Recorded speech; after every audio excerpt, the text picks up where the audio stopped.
అందరికీ నమస్కారం.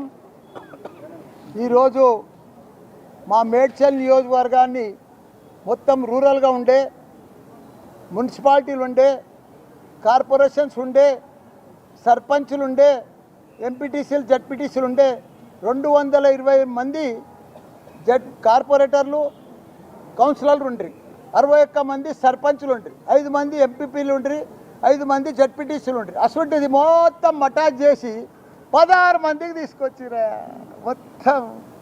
ఇంకొక మా కేసీఆర్ గారు బ్రహ్మాండంగా చిన్నగా చేసి అందరికీ పరిపాలన మంచిగా ఉండాలి, బాగా అభివృద్ధి చెందాలి, ఎవరి మున్సిపాలిటీ వాళ్ళకి మంచిగా 25,000 30,000 పెట్టి ఒక చైర్మన్ పెట్టి 20 మంది కౌన్సిలర్లను పెట్టి 28 మంది కార్పొరేటర్లను చేస్తే బ్రహ్మాండంగా నెలకు వాళ్ళకి పైసలు ఇచ్చి 300 కోట్ల చిల్లర ప్రతి నెల ఇచ్చి అభివృద్ధి కోసం వాళ్ళ ట్యాక్సులు వసూలు చేసి కొత్త డెవలప్మెంట్ సరౌండింగ్ అంతా కూడా మంచిగా 3 మున్సిపాలిటీలు 7 మున్సిపాలిటీలు 3 కార్పొరేషన్లు బ్రహ్మాండంగా నడుస్తుంది అని సత్యనా.